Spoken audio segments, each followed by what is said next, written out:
போண்டா பண்ணுறதுக்கு நான் ஒரு 6 முட்டை வேக வச்சு எடுத்து வச்சுருக்கேங்க. போண்டா மாவு நம்ம ரெடி பண்ணிக்கலாம். ஒரு மிக்சிங் பவுலில் 1 கப்பு கடலை மாவு, 2 டேபிள் ஸ்பூன் அரிசி மாவு,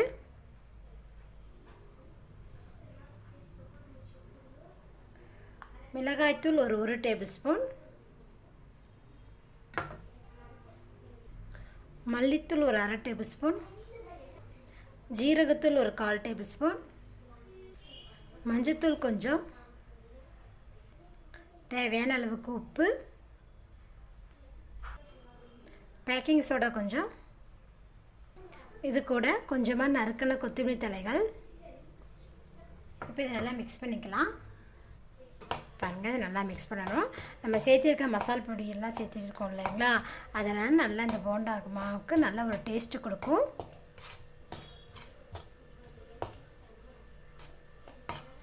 இது கூட நீங்கள் கொஞ்சமாக பெருங்காயத்தூள் கூட ஆட் பண்ணிக்கலாங்க. நான் ஜீரகத்தூள் சேர்த்திருக்கங்காட்டி பெருங்காயத்தூள் இதில் ஆட் பண்ணல. இப்போ இதெல்லாம் கொஞ்சம் கொஞ்சமாக தண்ணி ஆட் பண்ணிவிட்டு இதை நல்லா மிக்ஸ் பண்ணி விடுங்க. ஒரே தடவை தண்ணி ஆட் பண்ண வேண்டியது இல்லைங்க, கொஞ்சம் கொஞ்சமாக தண்ணி ஆட் பண்ணிவிட்டு நல்லா கொஞ்சம் திக்னஸாக நம்ம மாவை பிசைஞ்சிக்கலாம். பாருங்கள், கட்டி எதுவும் இல்லாமல் போண்டா மாவு நல்லா நான் பிசைஞ்சிருக்கேன். பாருங்கள், இது நல்லா இந்த மாதிரி திக்காக இருக்கணுங்க. லூஸாக இருந்துச்சுன்னா நீங்கள் இன்னி கொஞ்சம் கடலை மாவு ஆட் பண்ணிக்கலாம்.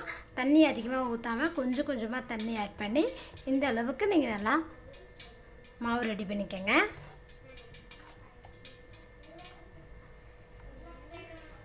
பாருங்கள், போண்டாக்கு மாவு ரெடி ஆயிடுச்சு. முட்டையும் நான் வேக வச்சு எடுத்து வச்சுருக்கேன். இந்த வேக வச்ச முட்டையை இந்த போண்டா மாவில் போட்டுடலாம். நான் கட் பண்ணலைங்க எக்கை. உங்களுக்கு வேணால் நீங்கள் கூட கட் பண்ணி கூட போட்டுக்கலாம். நான் இன்றைக்கி கட் பண்ணாமல் அப்படியே முழுசாக தான் போடுறேன். பார்த்துக்கோங்க, எக்கில் எல்லா பக்கமும் நல்லா மிக்ஸ் ஆகிற மாதிரி மாவு நல்லா மிக்ஸ் பண்ணிக்கோங்க. முட்டை போண்டா போடுறதுக்கு பாருங்கள், கடாயில் எண்ணெய் ஊற்றிருந்தேன். எண்ணெய் பார்த்திங்கன்னா சூடாயிடுச்சு. இப்போ நம்ம முட்டை போண்டாவே இதில் போட்டுடலாம். பாருங்கள், முட்டை எல்லாத்தையுமே மாவில் மிக்ஸ் பண்ணி நான் போட்டேன்.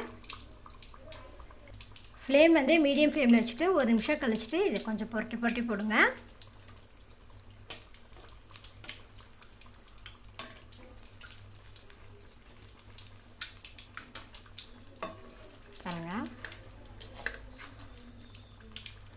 பாருங்கள், மீடியம் ஃப்ளேமில் வச்சு நல்லா புரட்டி புரட்டி போட்டதில் பார்த்திங்கன்னா முட்டை போண்டா பாருங்கள் நல்லா குக் ஆகிடுச்சு. இப்போ இதை நம்ம எடுத்துக்கலாம்.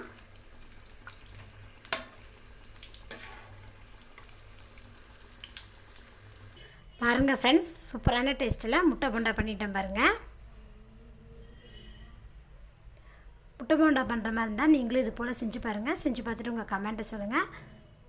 என்னோட இந்த வீடியோ பிடிச்சா லைக் பண்ணுங்கள், உங்கள் ஃப்ரெண்ட்ஸ்க்கு ஷேர் பண்ணுங்கள். ஆமினா சமையல் சேனலை சப்ஸ்கிரைப் பண்ணுங்கள். நன்றி.